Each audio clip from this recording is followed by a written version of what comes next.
Bonjour. Bonjour.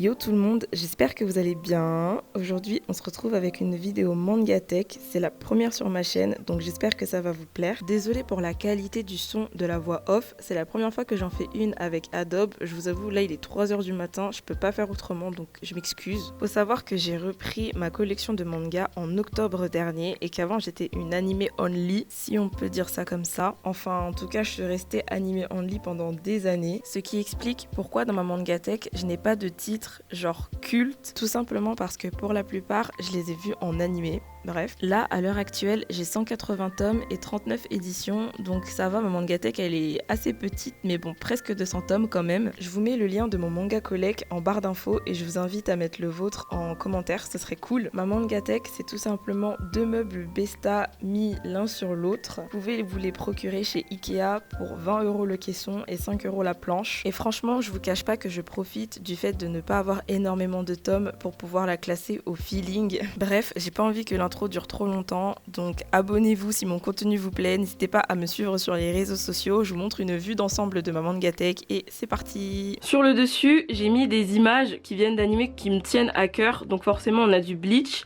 du Naruto, du Haikyuu, My Hero Academia, Avatar le dernier maître de l'air et d'autres. Sur le dessus, j'ai mis mes tomes de Bleach, donc comme vous pouvez voir, j'ai du tome 1 au tome 14. Ensuite, j'ai les tomes 23, 25 et 49 et j'ai du tome 55 au 66. Je complète Bleach doucement mais sûrement. À partir du tome 55, c'est l'arc qui n'a pas encore été adapté en animé que je suis d'ailleurs en train de lire petit à petit. Et ceux-là, je les achète neufs alors que tous les autres, j'essaie de les acheter d'occasion. Les 10 premiers tomes et le tome 49, je les avais eus il y a grave longtemps, genre quand j'étais genre au collège. Et à partir du tome 10, du coup, tout le reste, j'ai acheté d'occasion. Et je pense que j'achèterai uniquement d'occasion les tomes avant le tome 55. C'est des tomes où j'ai déjà vu l'animé et où je me vois pas acheter l'intégralité de Bleach neuf. Donc il y a uniquement les tomes où je ne sais pas ce qui se passe, donc des tomes inédits où j'achète tout simplement en neuf. Si vous saviez pas, Bleach c'est vraiment mon manga préféré. C'est le manga qui m'a le plus marqué dans ma jeunesse, dans ma vie. C'est le premier shonen que j'ai regardé, parce qu'avant je regardais que des shoujo quand j'étais plus jeune et du coup il a une place assez particulière dans mon cœur. Bref, j'ai le tome 44 en japonais, j'ai une figurine pop de Grimmjow, mon personnage préféré dans Bleach, donc Grimshi Grimmjow pour ceux qui savaient pas. J'ai une figurine en 2D de Nishinoya. Je sais pas si ça s'appelle comme ça, mais moi j'appelle ça comme ça parce que c'est une figurine plate. J'ai une tasse avec des méchantes de Disney sur le côté. La méchante reine, elle est grave fraîche. Et j'ai des marque-pages dans la tasse, un stylo et c'est tout. Comme je vous ai dit, ma MangaTech, elle est pas du tout triée dans un ordre fiable. L'étage du dessous, on a des séries en cours que j'affectionne particulièrement. Donc on a les 5 premiers tomes de Hajin. J'ai lu les 3 premiers tomes et je vous avais fait un avis à chaud d'ailleurs si ça vous intéresse. Je vous mets le lien en i. Je vais pas parler d'Hajin parce que je pense que c'est pas méconnu du grand public. Les jaquettes elles sont plutôt sombres au début, mais je sais que plus ça avance et plus ça devient genre fluo, flashy, multicolore, ce que vous voulez. Ensuite on a Tokyo Revengers, donc j'ai les 11 premiers tomes. Là il y a 12 tomes qui sont sortis en France et il y a une vingtaine de tomes, et il y a une vingtaine de tomes au Japon. Je vous ai fait une vidéo pourquoi vous devez lire Tokyo Revengers. Pour moi c'est vraiment un shonen qui mérite de l'attention, qui mérite d'être vu et qui mérite d'être lu. Vraiment c'est une pépite, je vous conseille à fond. Ensuite je présente pas du tout là The Promised Neverland. On a donc du tome 6 au tome 19. J'ai vu le début en animé, donc j'ai regardé la saison 1 en entière. J'ai grave kiffé la saison 1 et pour ceux qui ne savent pas, la saison 1 se termine à la moitié du tome 5. Donc ce que j'ai fait c'est que j'ai lu la deuxième partie du tome 5 en scan et je me suis acheté le tome 6. TPN, je vous déconseille fortement de regarder la saison 2. Si vous êtes toujours pas lancé dans The Promised Neverland, regardez la saison 1. Vraiment, elle est excellente, je trouve. Après, vraiment, la saison 2, pour moi, c'est un flop, un fiasco. J'aime trop la jaquette du tome 19. En fait, j'aime trop les personnages de Sonju et Nausicaa. J'ai un peu peur pour la fin à cause de la jaquette du tome 20, je sais pas si vous l'avez vu, mais elle m'inspire pas trop confiance pour la fin. À côté, on a une autre série en cours coup de cœur, c'est Mon Colloque d'Enfer, c'est une série finie en 10 tomes il me semble, et là il y a 9 tomes qui sont sortis en France. Je vous ai déjà parlé de Mon Colloque d'Enfer dans mes vidéos lecture, c'est vraiment une série trop mignonne. Vous allez vous dire, tous les shoujo que je vous présente à chaque fois je dis c'est mignon, c'est mignon, c'est mignon, mais là pour le coup vraiment je vois pas d'autres mots pour décrire Mon Colloque d'Enfer. C'est une série avec un age gap, donc une différence d'âge entre les 2 personnages. De toute façon, je pense que ça se voit à la jaquette du tome 1. J'ai commencé la série avec le pack découverte, un acheté, un offert. Et je regrette pas du tout. Voilà le genre de dessin qu'on peut trouver. L'étage du dessous, pour moi j'appelle ça un étage bonus parce que c'est des mangas qui rentrent tout pile. Vu que de base avec ce meuble je peux mettre uniquement qu'une seule étagère en bois comme ça. Mais tu connais, j'ai forcé, j'en ai mis 2 et ce qui fait que les mangas qui sont à l'intérieur, je peux à peine les sortir. En fait je peux pas les sortir parce que ils sont vraiment à ras du haut. Donc je vais passer rapidement sur cet étage je pense. J'ai uniquement mis des tomes que je ne calcule pas trop. Donc on a Girls Girls Girls saison 2, les 3 premiers tomes. J'attends le tome 4 et 5 qui est censé sortir en édition double en France. Et dans une de mes vidéos je vous avais dit que le dernier tome devait sortir en janvier de cette année. Et vu que je suis bête et que j'ai mal fait mes recherches, c'était pas censé sortir en janvier de cette année mais en janvier 2022. Donc comment vous dire que je suis dégoûtée, je suis déçue parce que je pensais que voilà quoi, que ça allait sortir d'une minute à l'autre alors qu'au final pas du tout. Ensuite j'ai les 6 premiers tomes de Five, c'est un shoujo que j'ai pas particulièrement apprécié. Je le garde parce que ma cousine elle l'a bien aimé et du coup quand elle vient chez moi elle le relit à chaque fois. Mais sinon c'est pas quelque chose qui m'a marqué et quelque chose que je continuerai. Ensuite on a les 3 premiers tomes de Vigilante, c'est le spin-off de My Hero Academia. Franchement c'est bien mais c'est pas...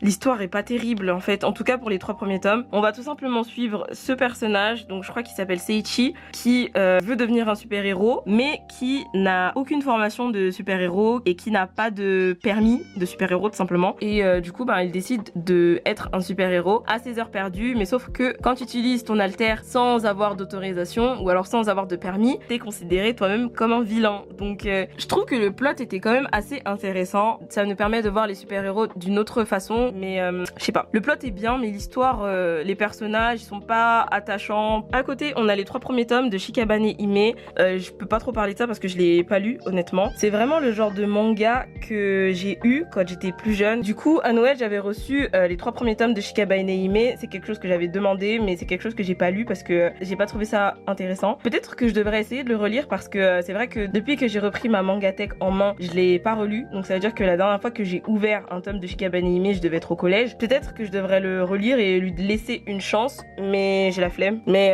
je le ferai peut-être. Du coup c'est pas quelque chose dont je peux vous parler malheureusement. Ensuite on a les 3 premiers tomes de Letter B. C'est un animé que j'avais énormément aimé et du coup j'avais demandé à ce qu'on m'offre les tomes. Pareil ça date du collège. Ça par contre je pense vraiment à le relire et voir si je m'achète la suite ou pas. On va suivre l'histoire de Lag qui veut devenir facteur car un jour il s'est fait sauver par un facteur qui s'appelait Gauche. Et en fait vous doutez c'est pas genre facteur à proprement parler, ils vivent dans un monde dystopique, je crois que c'est comme ça que ça s'appelle, où il y a que la ville qui est développée et autour de la ville il y a genre un désert où il fait toujours nuit et il y a des bêtes, des monstres dans le désert et du coup le fait d'être facteur il faut être surentraîné parce que pour pouvoir acheminer les lettres à bon port il faut savoir se défendre face aux bêtes. Il va faire la rencontre d'une enfant qui sait grave bien se battre et ils vont trouver un chien aussi et du coup on va suivre les aventures de ces 3 personnages tout simplement.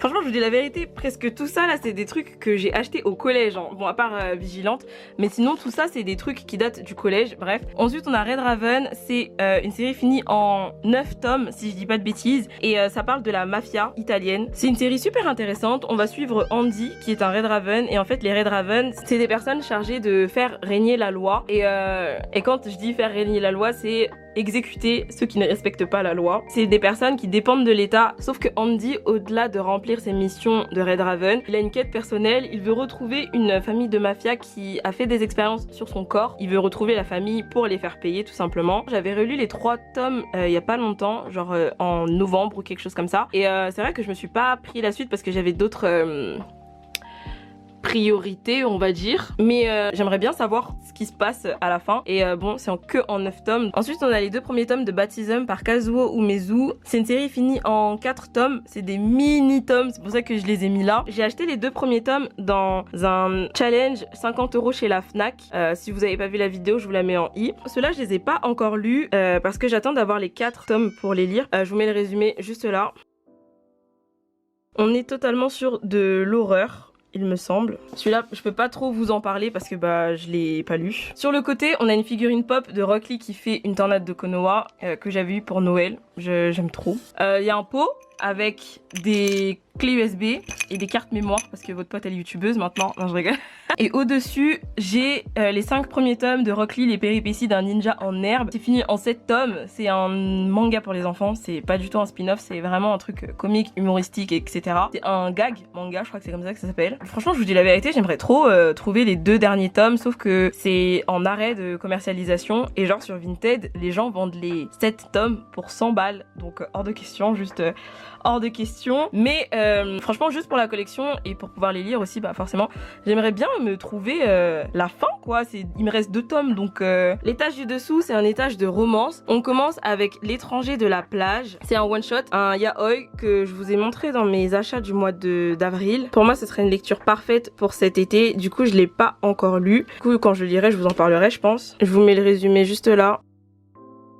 Ensuite, on a le tome 1 de The Tyrant Who Fall in Love. C'est un yaoi, pareil, comme vous pouvez en juger à la couverture. C'est ma pote qui me l'a donné. Je l'ai lu et j'ai bien aimé. Je pense que je compléterai. Je crois que là, il y a 9 tomes qui sont sortis et que c'est toujours en train de sortir, alors que le tome 1, il est sorti il y a genre 10 ans. J'ai bien aimé, donc je pense que j'achèterai la suite. Après, les tomes, ils sont à 9 €. J'ai rigolé rien qu'en le disant. Vous voyez l'épaisseur du bail? Genre ça vaut 9 €. Ensuite, on a l'intégralité de Orange, un shoujo de chez Akata. C'est un shoujo que j'ai énormément apprécié, énormément aimé lire. De toute façon, moi, dès que ça parle de retour dans le passé, je kiffe. J'adore les dessins de l'auteur. Donc c'est Ichigo Takano. On va tout simplement suivre l'histoire de Nao, qui est une lycéenne et qui un jour reçoit une lettre qui est censée venir d'elle, mais du futur. Et dans cette lettre, elle se demande à elle-même de faire ou de ne pas faire certaines choses pour pouvoir sauver son ami Kakeru. Je vous mets le résumé parce que mon résumé il devait être bancal, je pense. Les persos sont grave attachants. Ensuite, on a Pure Blood Boyfriend. Je pensais m'en débarrasser, mais avant, je l'ai relu et j'ai bien fait parce que du coup, j'ai bien aimé. C'est pas une histoire de ouf, voilà pourquoi j'ai pas continué à compléter pour le moment, mais j'ai bien aimé en tout cas et je pense que je m'achèterai la suite quand j'aurai fini certaines priorités. J'ai les 4 premiers tomes et c'est fini en 10 tomes si je dis pas de bêtises. C'est sur les vampires. On va tout simplement suivre Kana qui est au lycée et qui a des aptitudes physiques assez particulières dans le sens où elle est super forte en sport, elle est super endurante, etc. Et elle a créé son propre club d'aide où justement elle aide les autres clubs. Et en fait dans son lycée il y a un nouvel élève, donc Aki, et il ressemble goutte pour goutte, goutte d'eau pour goutte d'eau, trait pour trait, à son ami d'enfance qui est censé avoir péri dans un incendie. Ensuite, on a le tome 1 de Love Fragrance. C'est un manga que j'ai grave apprécié. J'avais lu les scans avant qu'ils sortent en France, genre en décembre ou un truc comme ça. J'avais grave aimé et je me suis dit que j'allais arrêter de lire les scans pour pouvoir lire en français quand la parution française serait assez avancée pour que je puisse avoir de la lecture inédite. J'ai lu les 5 premiers tomes et c'est vraiment un josei que je vous recommande, mais fois 1000. Les personnages sont genre grave attachants. Enfin, quand je dis les personnages, je parle des 2 personnages principaux parce que les personnages secondaires sont pas trop développés, je vous l'avoue. Mais en tout cas, le couple est grave mignon, grave attachant. Franchement, je kiffe de ouf. On va suivre Aseko qui souffre d'hyperhidrose. Donc c'est le fait de transpirer mucho à outrance, beaucoup. Elle travaille dans une société qui fabrique des produits d'hygiène, donc déodorants, parfums. Et un jour, elle se fait repérer par le nez de l'entreprise, donc la personne qui est censée justement produire les odeurs, etc., qui a un odorat surdéveloppé, car il kiffe son odeur. Donc voilà, franchement, je vous jure, le plot dit comme ça paye pas de mine et ça a l'air super bizarre et malaisant, mais franchement je vous jure que c'est grave bien parce qu'au final c'est vraiment que le plot. J'attends qu'il y ait un petit peu plus de tomes en France pour pouvoir vous faire un pourquoi vous devez lire Love Fragrance. Ensuite j'ai les 7 tomes d'Othello, c'est un de mes shoujo préférés, donc c'est l'intégrale. C'est en arrêt de commercialisation malheureusement. Regardez la jaquette, mais elle est pas trop stylée, franchement bref. On va tout simplement suivre l'histoire de Yaya en blanc qui est très timide et elle ose pas dire non en fait. C'est un peu une bolos, on va dire ça comme ça. Ce qui fait qu'elle est victime de brimades par ses camarades et pour faire face justement à ces brimades, elle développe une seconde personnalité qui s'appelle Nana, donc en noir, pour se défendre. Yaya ne sait pas que Nana existe, mais Nana sait que Yaya existe. Ça donne du coup lieu à des situations assez comiques que j'apprécie. Ensuite, j'ai le tome 4 de Too Bad I'm in Love. C'est pas mon tome, c'est le tome de ma cousine. C'est une série que ça va, j'aime bien, mais c'est un peu genre trop gnangnan, mais c'est mignon. et ça se laisse lire. J'aime bien les dessins, c'est mignon. Ensuite, on a du tome 2 à 6 de Faster Than a Kiss. C'est un arrêt de commercialisation. C'est pareil, quelque chose que j'avais acheté quand j'étais genre au collège. J'aimerais bien le relire pour savoir si ça vaut le coup d'acheter, mais honnêtement, je pense pas. Je verrai bien, hein. C'est un shoujo avec un age gap. Donc ce couple marié qui vit ensemble et il me semble que elle a dû l'épouser pour régler des problèmes d'argent. Je pourrais pas vous dire parce que du coup j'ai pas lu le tome 1 vu que quand j'étais plus jeune j'étais assez bête et j'avais bien aimé la couverture et j'avais décidé de prendre le tome 2 directement et j'ai jamais acheté le tome 1. Du coup je sais pas en fait ce qu'il en est dans le tome 1. Je vous mets le résumé juste là. C'est pas quelque chose dont je peux vraiment vous parler. Ensuite on a le tout premier manga que j'ai eu, donc c'est Ultramaniac. C'est l'intégrale en 5 tomes du coup. On va suivre l'histoire de Nina qui est une sorcière et qui va toujours faire en sorte d'aider son amie Ayu dans ce qu'elle veut faire. Sauf que Nina est très maladroite. Donc à chaque fois qu'elle veut faire un sort pour aider son amie, ça finit toujours par flopper. C'est pour un public très jeune, donc voilà. Ensuite, random, là on a le tome 1 de mon histoire que j'ai acheté sur le bazar du manga. Je l'ai pas encore lu parce que j'attends d'avoir d'autres tomes de ce manga. Je vous mets les résumés juste là. Donc on va suivre l'histoire d'amour entre ce personnage et cette gentille demoiselle. Ça a l'air plutôt drôle et je trouvais ça peu conventionnel de faire un héros avec un tel physique. La prochaine étagère c'est mes shonen. On commence par l'intégrale des Love Hina. J'ai les 14 tomes.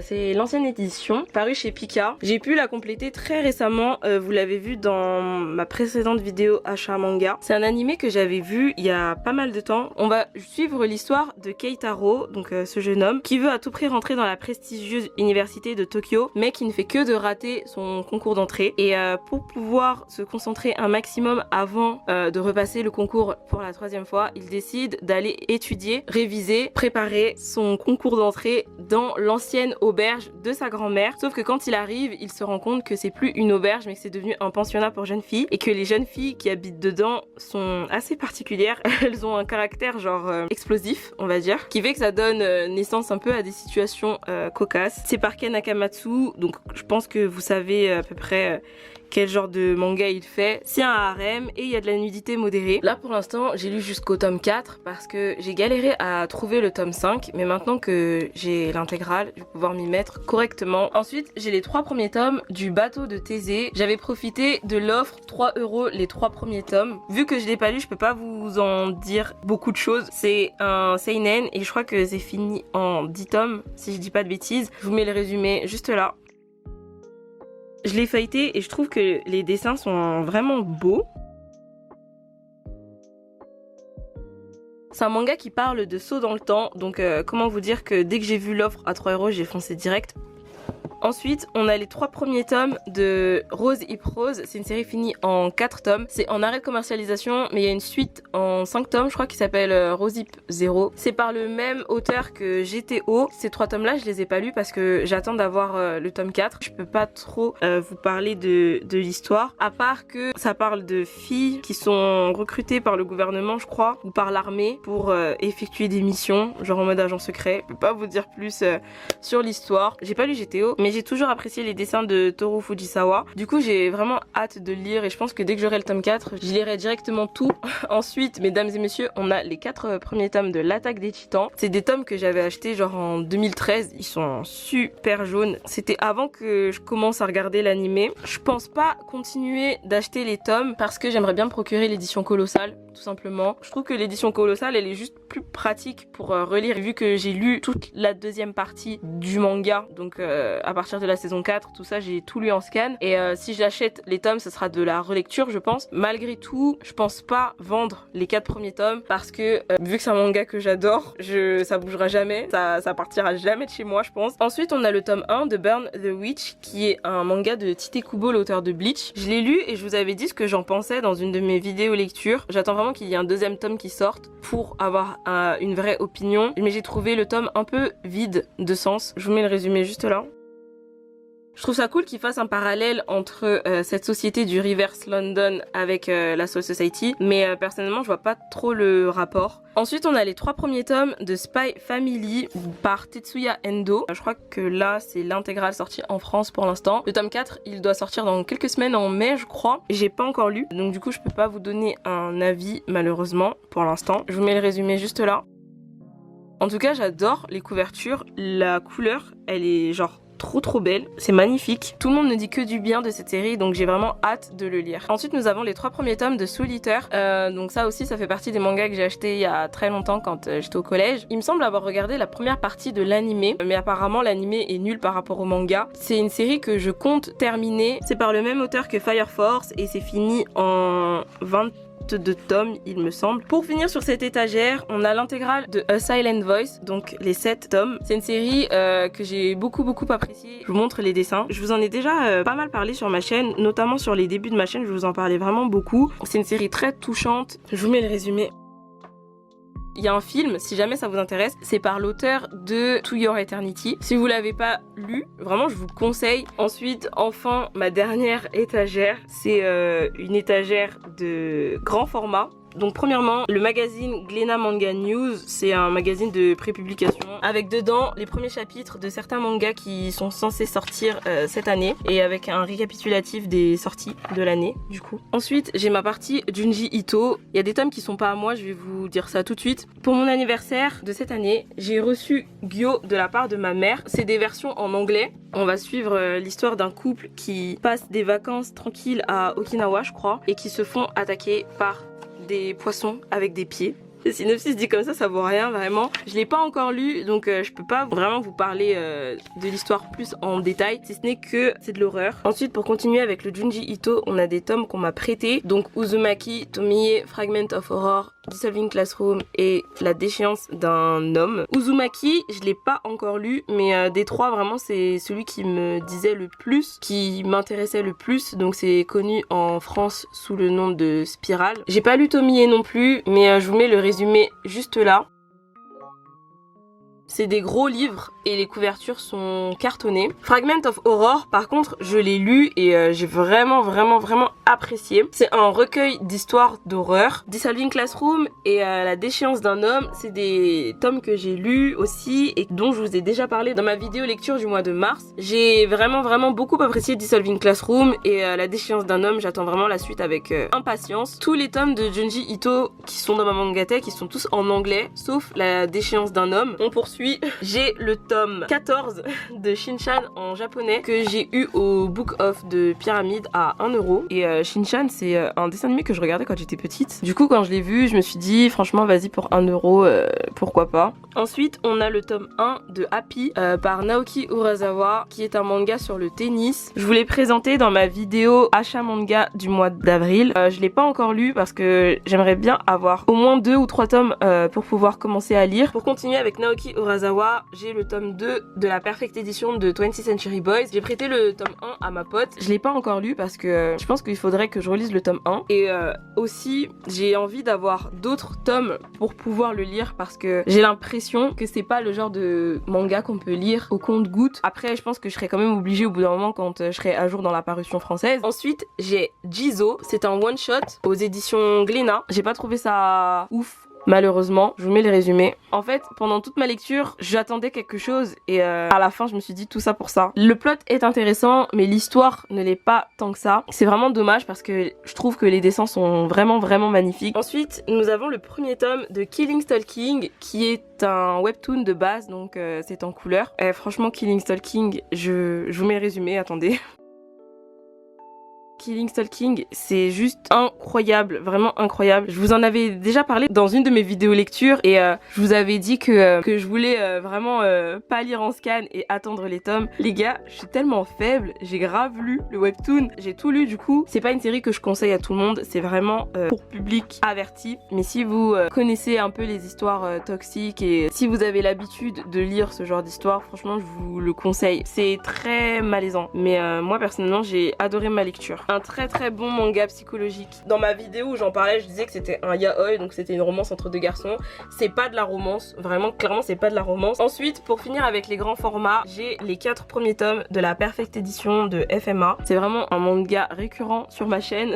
J'ai l'impression d'être en partenariat avec la Perfect Edition de FMA, j'en parle dans toutes mes vidéos, vraiment. En tout cas, vraiment une super édition, super belle. Je suis très contente de l'avoir dans ma mangatech. Après, je sais pas si vous avez suivi mes péripéties, mais mon tome 1 s'efface s'efface, enfin la tranche de mon tome 1 s'efface. Je sais pas pourquoi, c'est ma seule déception par rapport à ça et que mon tome 2 est arrivé endommagé. Sinon, rien à dire sur l'édition et sur l'histoire. Hein. On va terminer ensuite avec les 2 survival games que j'ai dans ma Mangatech. J'ai les 5 tomes de King's Game, donc c'est l'intégrale de la première saison. King's Game, très bon survival game. C'est un manga que j'ai surkiffé lire, j'ai lu en une soirée je crois. Je vous mets le synopsis juste là. Je déteste vraiment la couverture des King's Game. Je trouve ça tellement moche, mais à l'intérieur c'est pas les mêmes dessins. Donc si vous pensez comme moi et que vraiment la couverture vous trouvez ça laid, bah sachez qu'à l'intérieur les dessins c'est pas les mêmes. Si vous ne savez pas par où commencer dans les survival games, je trouve que c'est un très bon début. La série complète, je crois qu'il y a genre 20 tomes ou quelque chose comme ça. Il doit y avoir 3 ou 4 saisons. Ensuite on a l'intégrale de Doubt par Yoshiki Tonogai.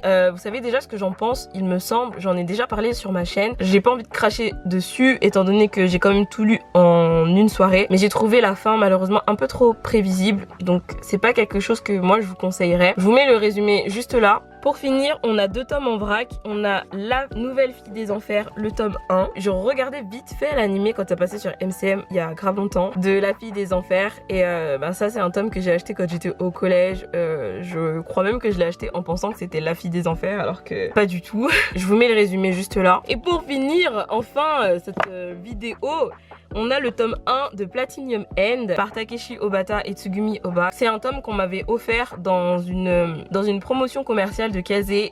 Donc 2 tomes achetés, un tome 1 offert. Et du coup j'avais pris le tome 1 de Platinum End parce que la couverture était trop belle. Au final je l'ai même pas lu. Donc c'était le dernier manga de ma Mangatech. C'est tout pour cette vidéo. Je vous remontre ma Mangatech.